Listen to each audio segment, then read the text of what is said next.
Good morning, नमस्ते, सत श्री अकाल। स्वागत करते हैं आप सभी का संदीप क्लासेस पे। जैसा कि आप सभी को पता है, साइंस के ग्रुप डी के RRB JE technician and LP के लिए बहुत ही यूजफुल ये सीरीज है। जो बच्चे आरआरबी जेई की या फिर रिसेंटली ग्रुप डी का आने वाला एग्जाम है उसके लिए साइंस के लिए प्रिपेयर कर रहे हैं, उनके लिए ये क्लास बहुत ही यूजफुल है, जिसमें फिजिक्स, केमिस्ट्री, बायोलॉजी, एनवायरनमेंट के क्वेश्चन इंक्लूड रहते हैं। और आप अपने दोस्तों में इस क्लास को शेयर करिए और कितने आपके करेक्ट हो रहे हैं वो भी कमेंट में जरूर बताइएगा। इसके रिगार्डिंग कोई भी हेल्प चाहिए रहे किसी भी तरीके की, वो कमेंट में बताइएगा। बट साइंस को कैसे प्रिपेयर करना है, कैसे आप साइंस को बहुत अच्छे से प्रिपेयर कर सकते हैं, बहुत अच्छे से तैयार कर सकते हैं। जैसा कि आपको पता है कि 25 नंबर की साइंस ग्रुप डी में आने वाली है, तो 25 नंबर हम कैसे गेन करें, 25 मैक्सिमम नंबर कैसे ला सकें, तो इसके लिए हम स्ट्रेटजी क्लास आपके लिए लाएंगे। तो वो उसमें आप उस पर अगर काम करेंगे तो जरूर है कि आपको फायदा मिलेगा उसका। चलो टाइम ना वेस्ट करते हुए स्टार्ट करते हैं आज की क्लास। पहला क्वेश्चन क्या कह रहा है?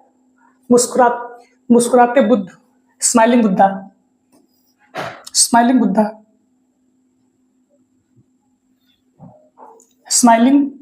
बुद्धा किसके लिए कोड नाम दिया था? स्माइलिंग बुद्धा किसके लिए कोड नाम दिया था? देखो, जो हुआ था आपका 1974 में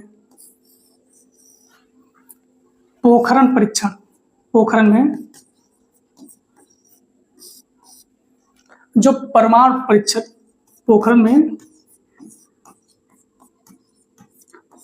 परीक्षण हुआ था,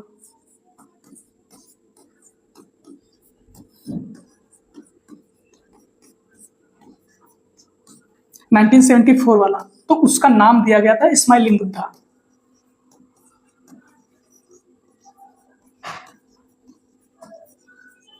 स्माइलिंग बुद्धा ये किनकी देख रेख में दिया गया था? तो ये देख रेख जो हुई थी तो डॉक्टर एपीजे अब्दुल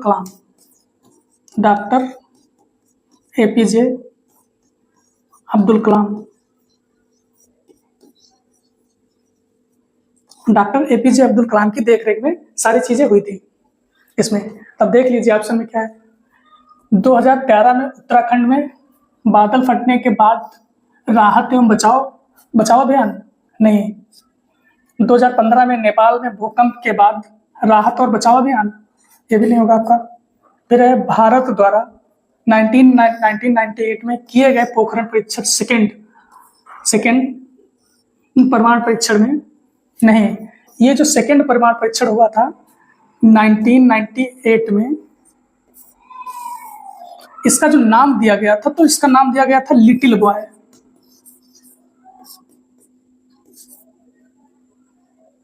नहीं, इसका नाम दिया गया था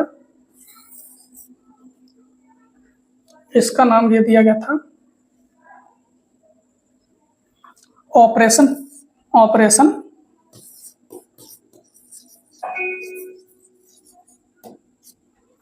इसका नाम दिया गया था ऑपरेशन पोलो।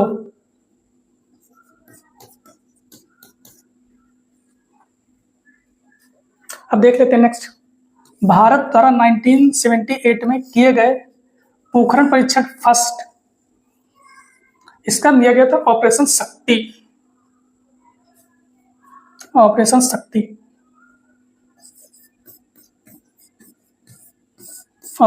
जो 1994 में हुआ था, 1998 में हुआ था पोखरण परीक्षण सेकेंड, परमाणु परीक्षण second.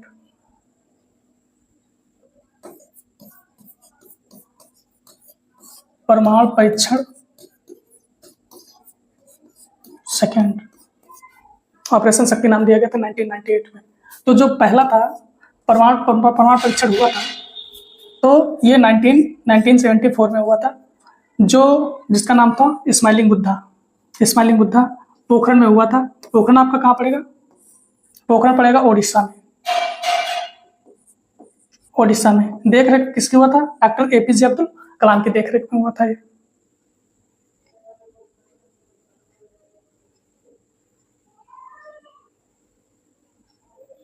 Doctor APJ Abdul Kalam की देखरेख में हुआ था।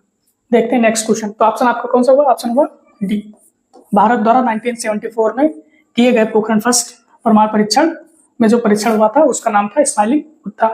देखते हैं next question.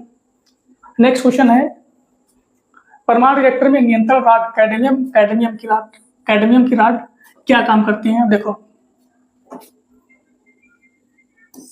Boron and cadmium की रॉड्स जो होती हैं ये न्यूट्रॉनों को अवशोषित करके उनकी गति को धीमा करती हैं। ये न्यूट्रॉनों को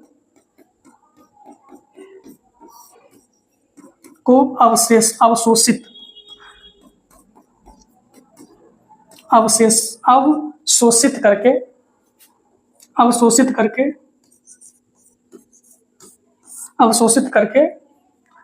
गति को धीमा करती, विस्फोट को कंट्रोल में करते हैं।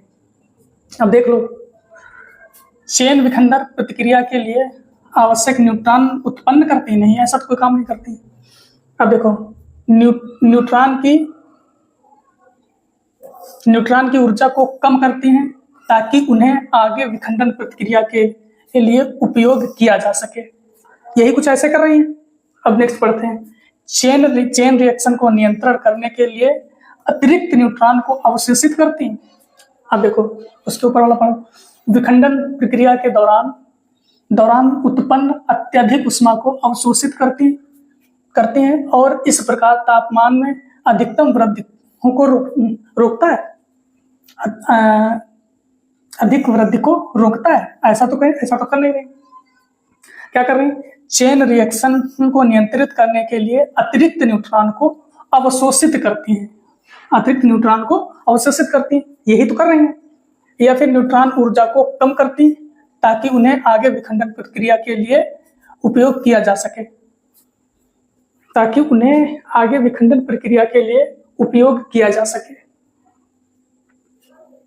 चेन रिएक्शन के नियंत्रित करने के लिए अतिरिक्त न्यूट्रॉनों को अवशोषित करती हैं। तो ऑप्शन आपका बी करेक्ट होगा। ये भी नहीं होगा और ये भी नहीं। देखते हैं नेक्स्ट क्वेश्चन। नेक्स्ट क्वेश्चन है निम्नलिखित में से कौन सा सुमेलित नहीं है? नहीं तो जरूर देखना है कौन सा सुमेलित नहीं है। अब देखो, पहला है कोबाल्ट 60 की बात करें तो कैंसर में यूज होता है इसका। कैंसर के इलाज में कोबाल्ट 60 का यूज किया जाता है। अब देखो, आयोडीन 131 थायराइड अर्बुद के उपचार में, ठीक बात है।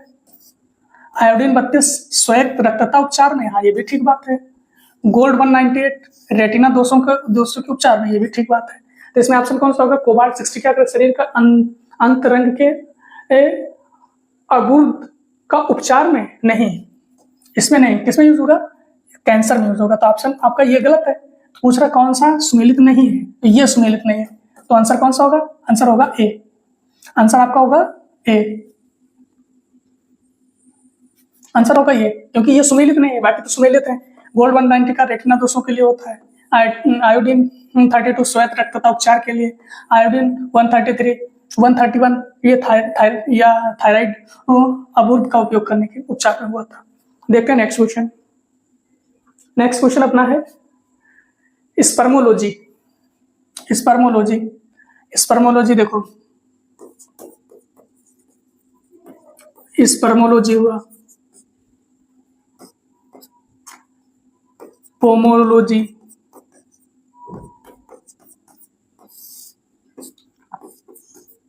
विटिकल्चर,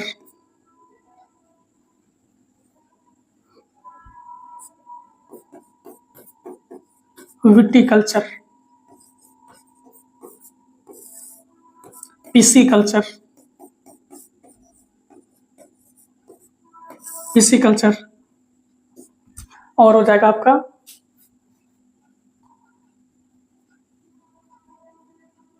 देखो, स्पर्मोलॉजी हो जाएगा बीज का अध्ययन, बीजों का अध्ययन। पोमोलॉजी सब्जियों का अध्ययन, फल सब्जियों का अध्ययन, सब्जियों का अध्ययन। विटिकल्चर अंगूर की खेती, अंगूर की खेती, विटिकल्चर। पिसीकल्चर मत्स्य पालन,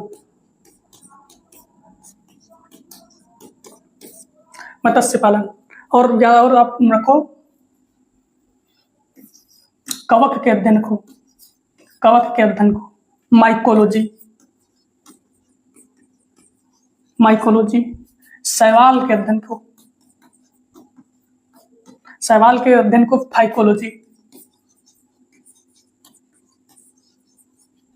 अगर केचुआ की खेती, केचुआ के लिए vermi culture, vermi culture.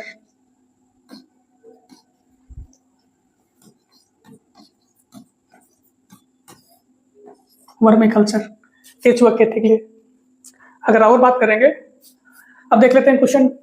Spermology है तो किसके लिए होगा? बीज के अध्ययन को, बीज के अध्ययन को स्पर्मोलॉजी कहेंगे। स्पर्मोलॉजी बीज के अध्ययन को कहेंगे।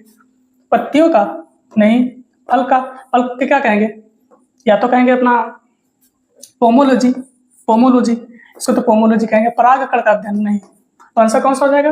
आंसर हो जाएगा ए, बीज के अध्ययन को, बीज के अध्ययन को स्पर्मोलॉजी कहेंगे। देखते हैं नेक्स्ट क्वेश्चन। नेक्स्ट क्वेश्चन अपना है टीकाकरण के जनक। देखो टीकाकरण के जनक, तो टीकाकरण के, अब देखो बेंटिक की बात करेंगे तो आप ये इंसुलिन,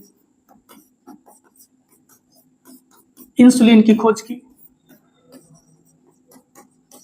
बेंटिक ने, इंसुलिन की खोज।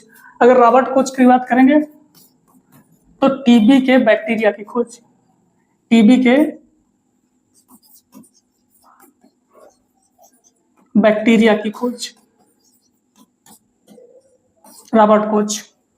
अगर एडवर्ड जेनर की बात करेंगे, एडवर्ड जेनर को टीकाकरण के जनक के रूप में जाना जाता है, टीकाकरण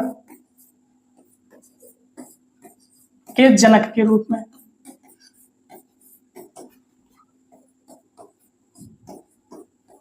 ये टीकाकरण के जनक के रूप में जाना कहा जाता है, क्यों जाएगा? सबसे पहले अब लैंड स्टीनर को देख लेते हैं। लैंड स्टीनर ये ब्लड ग्रुप,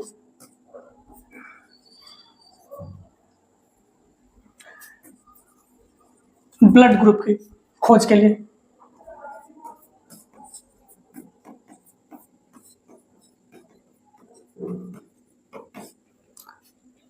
ठीक, अब जैसे एडवर्ड जेनर की बात करेंगे तो एडवर्ड जेनर ने किया क्या था?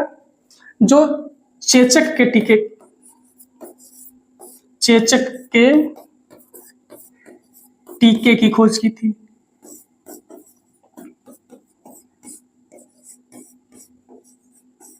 एडवर्ड जेनर ने चेचक के टीके की खोज। अगर चेचक की बात करेंगे तो होगा कैसे? वेरिओला, वेरिओला वायरस, वायरस से, वेरिओला वायरस से क्या होगा आपका? चेचक। अगर इंसुलिन की खोज की बात करेंगे तो बेंटिंग, रॉबर्ट कोच ने टीबी के बैक्टीरिया की खोज की थी। अगर एडवर्ड जेनर की बात करेंगे तो चेचक के टीके की खोज की थी। टीकाकरण के जनक इन्हीं को कहा जाता है। अगर कार्ल लैंड स्टीनर की बात करेंगे तो ब्लड के ग्रुप की खोज इन्होंने की थी। देखते हैं नेक्स्ट क्वेश्चन, देखते हैं नेक्स्ट क्वेश्चन। नेक्स्ट क्वेश्चन है पेडोलॉजी, पेडोलॉजी। अब देखो अगर बात करेंगे study of soil, study of soil मतलब मिट्टी का अध्ययन, मिट्टी के अध्ययन को कहेंगे pedology. Study of soil, pedology, मिट्टी के अध्ययन को पेडोलॉजी कहेंगे। अब मिट्टी का अध्ययन, तो आंसर होगा आपका बी, भूमि के अध्ययन को। अब देखो पादप रोगों का नहीं, प्रदूषण के लिए नहीं, चट्टानों का नहीं, चट्टानों के अध्ययन को, प्रदूषण के अध्ययन को, पादप के अध्ययन को नहीं, तो आंसर होगा आपका बी, भूमि के अध्ययन को पेडोलॉजी कहेंगे। देखते हैं नेक्स्ट क्वेश्चन। नेक्स्ट क्वेश्चन है एक तत्व के आइसोटोप्स में, एक तत्व के आइसोटोप्स की द्रव्यमान संख्या 298 है और यदि इसके नाभिक में 196 न्यूट्रॉन है तो इसकी परमाणु संख्या क्या होगी? अब देखो परमाणु संख्या, जैसे मान लो x है, कोई भी तत्व है, तो नीचे क्या होगा, परमाणु संख्या। जो यहाँ पे तत्व होगा, यहाँ पे जो यहाँ पे होगा, यहाँ पे, तो परमाणु संख्या होगी। जो यहाँ पे होगा, यहाँ पे, वो क्या होगा, परमाणु भार। परमाणु भार। परमाणु संख्या को क्या लिखेंगे, इसको इसी को लिखेंगे प्रोटॉनों की संख्या। प्रोटॉनों की संख्या, प्रोटॉनों की संख्या।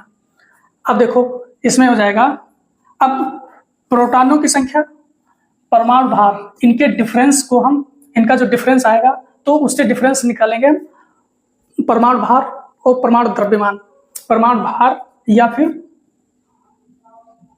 इसको बोलेंगे परमाणु द्रव्यमान। परमाणु भार या परमाणु द्रव्यमान। अब देखो परमाणु भार माइनस परमाणु क्रमांक बराबर क्या होगा, परमाणु भार या परमाणु क्रमांक या परमाणु संख्या होगा न्यूट्रॉनों की संख्या। न्यूट्रॉनों की संख्या, न्यूट्रॉनों की संख्या। देखो दिस परमाणु भार या परमाणु द्रव्यमान, परमाणु संख्या या परमाणु क्रमांक या प्रोटॉनों की संख्या का डिफरेंस न्यूट्रॉनों की संख्या, इनका दोनों का डिफरेंस न्यूट्रॉनों की संख्या। न्यूट्रॉनों की संख्या। अब देख लो क्वेश्चन में क्या दिया है, द्रव्यमान दिया है, मतलब यहां का दे दिया ना, कितना 298, और न्यूट्रॉनों की संख्या निकालना है, मतलब यहां की चीजें निकालनी है। नहीं यहां की चीजें दी हैं। न्यूट्रॉनों की संख्या, न्यूट्रॉनों की संख्या कितनी दे दिया, तो 196 निकालना है। क्या ये चीज निकालनी है ना, ये चीज निकालना है परमाणु संख्या या प्रोटॉनों की संख्या या परमाणु क्रमांक। अब देख लो इसमें फिट करो, इसी में फिट करो। परमाणु भार कितना दिया या परमाणु क्रमांक कितना दिया, 298 माइनस परमाणु संख्या परमाणु क्रमांक निकालना है, तो लिख लेंगे परमाणु क्रमांक। परमाणु क्रमांक बराबर क्या है, न्यूट्रॉनों की संख्या। तो न्यूट्रॉनों की संख्या कितनी दी है, 196। तब निकाल लेंगे हम। आप परमाणु क्रमांक को हम किसी चीज से लिख लेंगे, x से लिख लेंगे। तो x बराबर क्या हो जाएगा, ये उधर जाएगा वो उधर आ जाएगा, तो 298 माइनस 196, तो कितना आ जाएगा, 8 से 2 जाएंगे 6, 8 से 6 जाएंगे तो 2।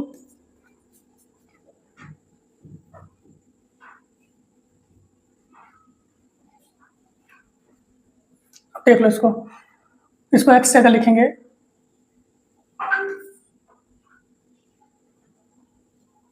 परमाणु क्रमांक,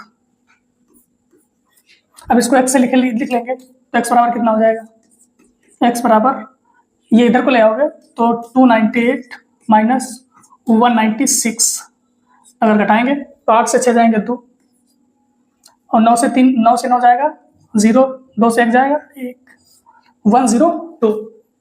देख लेंगे कौन सा ऑप्शन है 102 वाला, तो 102 ऑप्शन बी इज करेक्ट।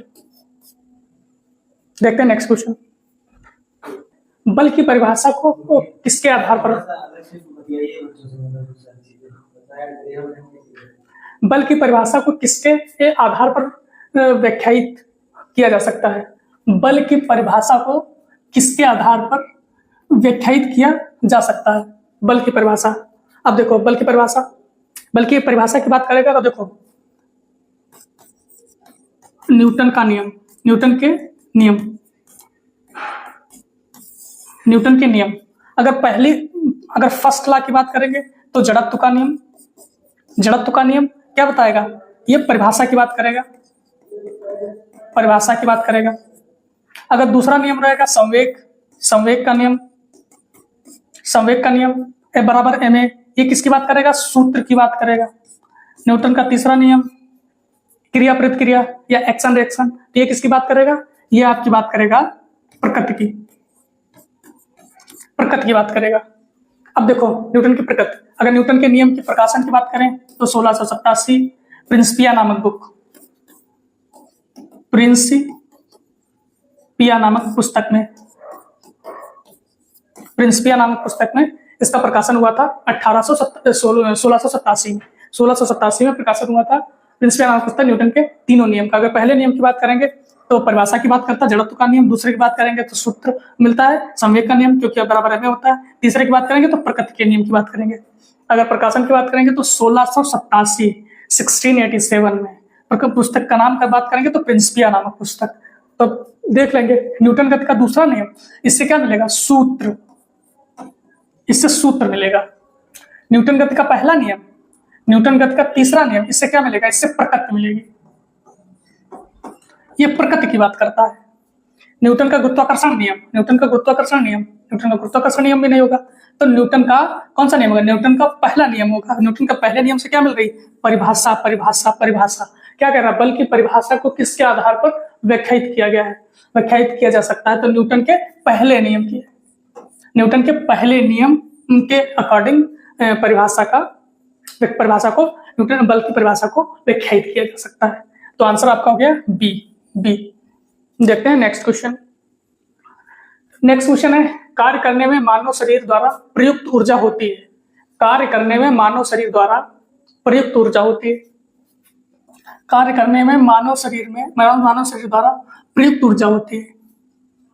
तो मानव शरीर द्वारा हो रही ना, तो मानव शरीर द्वारा हो गई तो नाभिकीय ऊर्जा हटाई दो, वैद्युतीय ऊर्जा हटाई दो। नाभिकीय वैद्युतीय तो हटी जाएंगे तो मानव के द्वारा हो रही ना, तो रासायनिक ऊर्जा मानव द्वारा होगी वाला। कार्य करने के लिए मानव शरीर द्वारा प्रयुक्त ऊर्जा, रासायनिक ऊर्जा, नाभिकीय ऊर्जा, वैद्युतीय ऊर्जा हो सकती है भला। कौन सी होगी? स्थितिज ऊर्जा। तो आंसर नंबर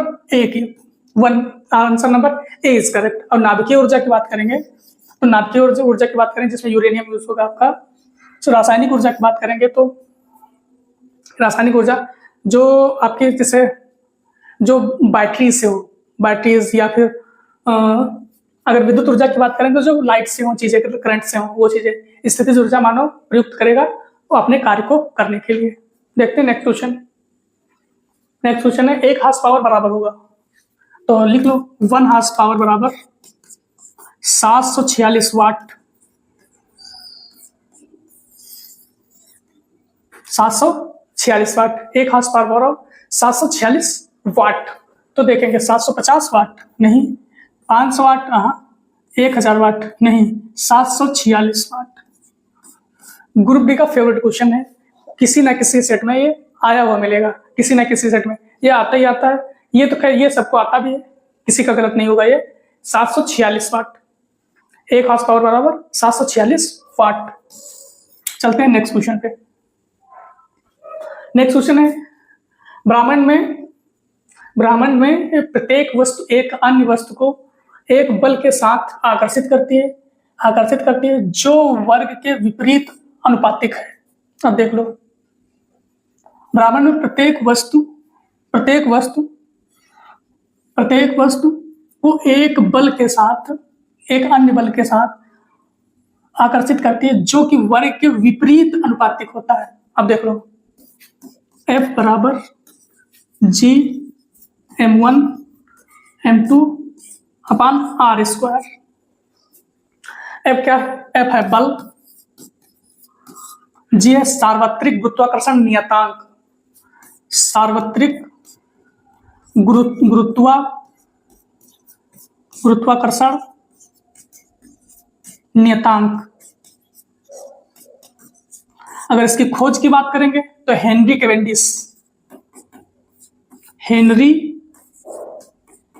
कैवेंडिश। अगर इसकी वैल्यू की बात करेंगे तो 6.67 इंटू 10 की पावर -11। अगर यूनिट की बात करेंगे तो क्या हो जाएगा? न्यूटन मीटर स्क्वायर पर केजी स्क्वायर, इसकी यूनिट की। m क्या है? m ये द्रव्यमान है, r क्या है? r दूरी या दोनों पिंडों के बीच का वो रेडियस। अब देखो क्या कह रहा है, ब्रह्मांड में प्रत्येक वस्तु एक अन्य वस्तु को एक बल के साथ आकर्षित करती है जो वर्ग के विपरीत अनुपातिक होगा। अब देखो, विपरीत बल के विपरीत अनुपातिक होगा। देखो क्या है, उनकी ऊर्जा के अनुपातिक होगा वर्ग के, मतलब बात कर रहा है आपकी आर की बात कर रहा है। आर क्या है आपका, दोनों उनके मध्य बीच की दूरी की बात करेगा, उनके वर्गों के नहीं, उनके द्रव्यमानों के ना, उनके बीच के मध्य दूरी के, उनके मध्य के बीच की दूरी के आकर्षित करती है जो डैश के वर्ग के विपरीत अनुपातिक होगा। वर्ग किसमें, वर्ग के विपरीत अनुपातिक होगा। तो वर्ग क्या है आपका, वर्ग के विपरीत अनुपातिक, उसके मध्य के बीच की दूरी। तो आंसर सी इज करेक्ट। देखते हैं नेक्स्ट क्वेश्चन।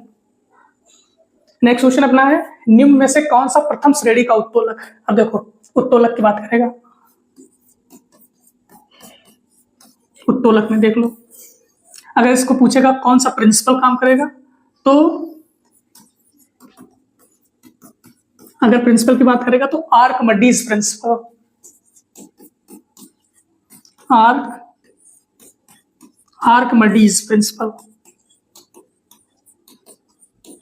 आर्कमिडीज प्रिंसिपल पे काम करेगा। अब देखो, उत्तोलक में एफ एल ई, देखो एफ को क्या लिखेंगे, एफ को लिखेंगे फलकर्न, ये बीच में होने चाहिए, ये बीच में होने चाहिए, एफ को फलकर्न।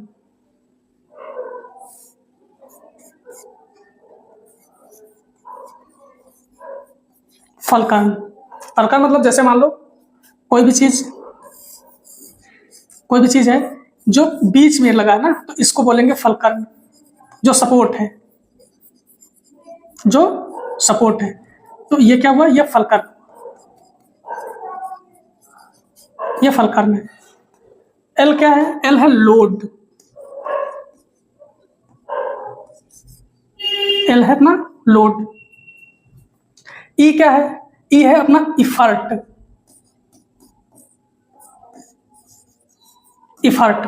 मतलब जहां पे आप दबाव डालोगे, फोर्स करोगे। अब देखो, जैसे मान लो ये फलकर्न हुआ, एक लोड यहां पे रख लिया हमने, लोड यहां पे रख लिया, यहां पे लोड रख लिया, ये क्या है, लोड रख लिया। यहां से कोई व्यक्ति यहां से इस पर बैठा है, कोई बैठा है यहां पे, तो क्या है, यहां से हम दब फोर्स लगा रहे हैं, यहां से ये लोड हुआ आपका, ये एल हुआ, ये एफ हुआ, और यहां पे हम इफर्ट डाल रहे हैं, ये क्या हुआ, इफर्ट। तो बीच में क्या है, फलकर्न, बीच में एफ है। तो जो चीज एफ बीच में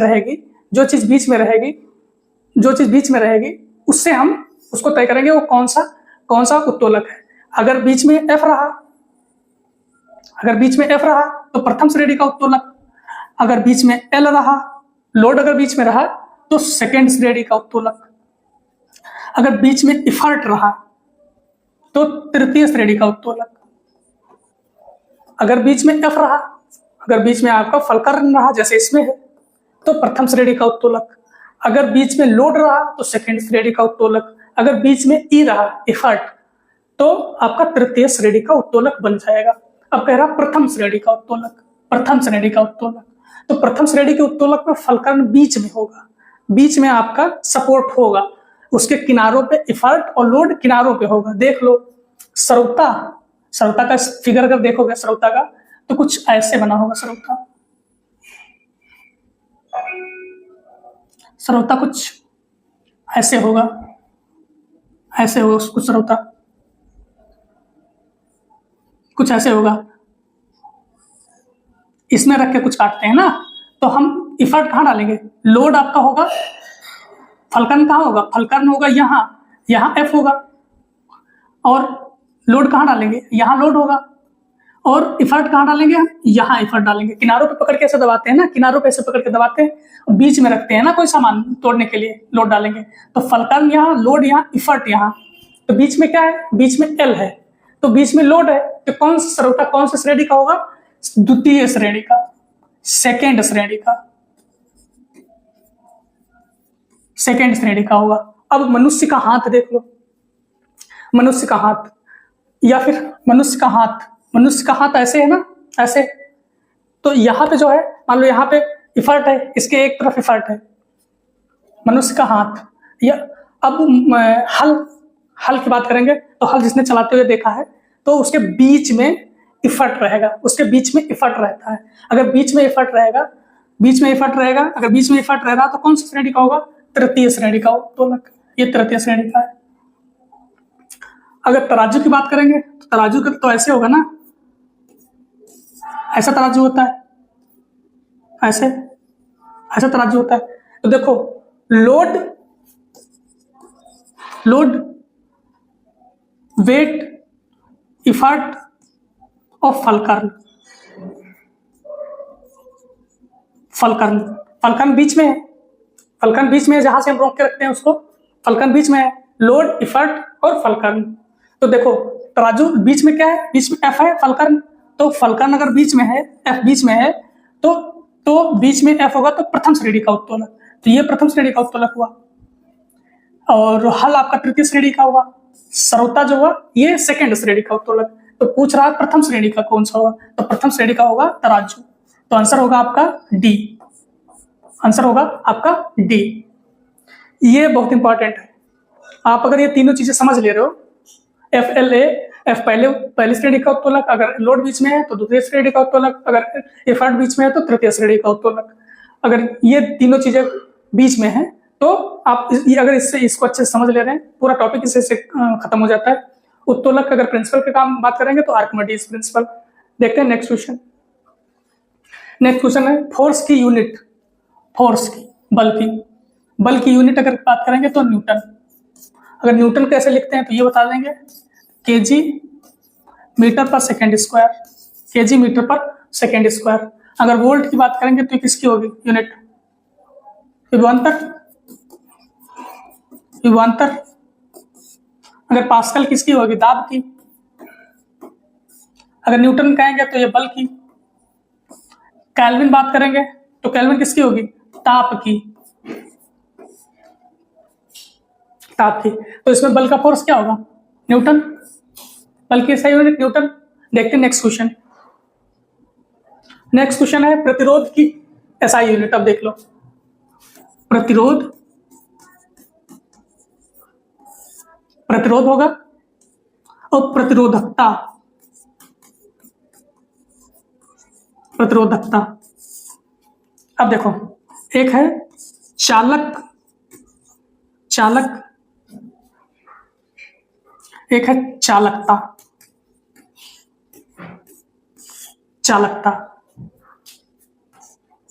तो देखो प्रतिरोध की यूनिट होगी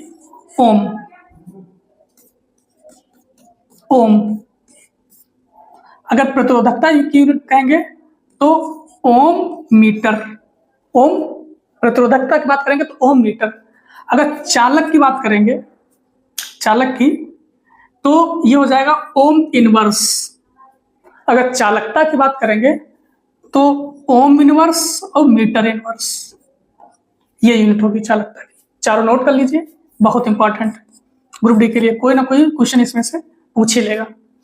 तो देख लेंगे प्रतिरोधकता की SI unit ohm metre. Ohm metre किसकी है, प्रतिरोधकता की।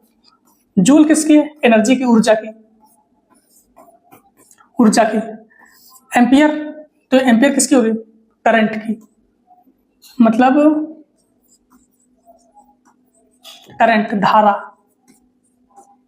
धारा। ओम किसकी होगी, प्रतिरोध की, प्रतिरोध। ओम किसकी होगी, प्रतिरोध की। प्रतिरोधकता की पूछा ना, तो प्रतिरोधकता की यूनिट क्या है, ohm metre, ohm metre, ohm metre. प्रतिरोधकता यूनिट ओम मीटर। तो आंसर आपका हो जाएगा ए, ए इज करेक्ट। देखते हैं नेक्स्ट क्वेश्चन।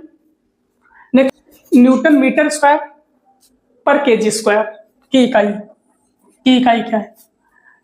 दबाव की है, संवेग की है, गुरुत्वाकर्षण के कारण हुआ त्वरण, या फिर गुरुत्वाकर्षण के सार्वभौमिक नियतांक। अब देख लो इसकी यूनिट, देख लो, एक रिलेशन आप बहुत अच्छे से जाने होंगे, F बराबर जी m1 m2 upon R square.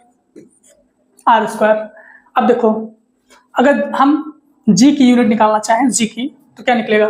g का रिलेशन, तो g बराबर हो जाएगा F are square upon m1 m2 हो जाएगा। तो इसकी अगर यूनिट की बात करेंगे तो फोर्स की यूनिट क्या हो जाएगी? न्यूटन। तो इसको आगे यहां लिख दे रहे हैं, फोर्स की यूनिट न्यूटन, बल की यूनिट न्यूटन। अगर बल की यूनिट न्यूटन, आर दोनों दो युग्मों के बीच की दूरी है, तो दूरी है तो किसमें लिखेंगे? मीटर में, और स्क्वायर है तो मीटर स्क्वायर। अब मास है ना, एम क्या है? मास, द्रव्यमान है, ये द्रव्यमान है ना, ये अगर द्रव्यमान है तो द्रव्यमान की अगर यूनिट की बात करेंगे तो क्या हो जाएगी? केजी रहेगी ना। तो अब देखो, m1 का 1 केजी, m1 का 1 केजी, m1 का 1 केजी इंटू m2 का भी 1 केजी, तो क्या लिखेंगे इसको? न्यूटन मीटर स्क्वायर पर केजी स्क्वायर। अगर केजी को ऊपर लेके जाएंगे, केजी को अगर ऊपर लेके जाएंगे तो क्या लिखेंगे? न्यूटन मीटर स्क्वायर केजी की पावर -2। तो ये किसकी यूनिट हुई? ये आपके जी बराबर निकला है, जी बराबर। जी है क्या? जी होता है आपका सार्वभौमिक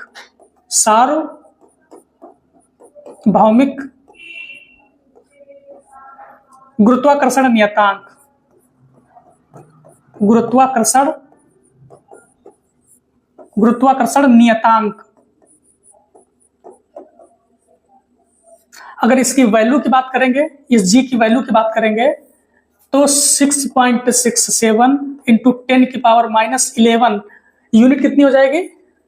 न्यूटन मीटर स्क्वायर पर केजी स्क्वायर। अगर इस जी की खोज की बात करेंगे तो हेनरी कैवेंडिश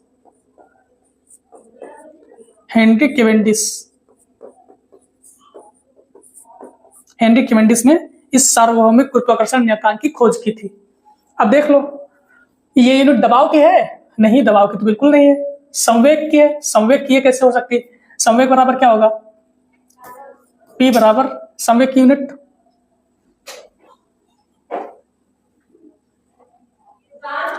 संवेग की यूनिट बिल्कुल नहीं होगी। अगर गुरुत्वाकर्षण के सार्वभौमिक नियतांक या गुरुत्वाकर्षण के कारण हुआ त्वरण की बात करेंगे तो मीटर पर सेकेंड स्क्वायर। अगर गुरुत्वाकर्षण के कारण हुआ त्वरण, अगर बात करेंगे गुरुत्वाकर्षण के सार्वभौमिक नियतांक की, हाँ, तो ये जी को रिप्रेजेंट कर रहा है ना। तो जी की यूनिट क्या हुई हमारी? न्यूटन मीटर स्क्वायर पर केजी स्क्वायर। तो हमारा आंसर कौन सा होगा? डी, जो हमारा रिप्रेजेंट कर रहा है जी को। जी की यूनिट होगी न्यूटन मीटर स्क्वायर पर केजी स्क्वायर। तो आंसर होगा आपका डी। तो खत्म करते हैं आज की क्लास। कैसी लगी आपको ये आज की क्लास? कितने क्वेश्चन आपके करेक्ट हुए हैं कमेंट में जरूर बताना। चैनल को सब्सक्राइब करो और आज के वीडियो को लाइक करो, दोस्तों अपने शेयर करो। अगर आपको कोई भी दिक्कत लग रही है, कोई भी दिक्कत पढ़ाई के रिगार्डिंग कोई भी दिक्कत हो रही है, ऐसे भी कोई दिक्कत हो रही, तो कमेंट में जरूर कमेंट कीजिएगा। Thank you.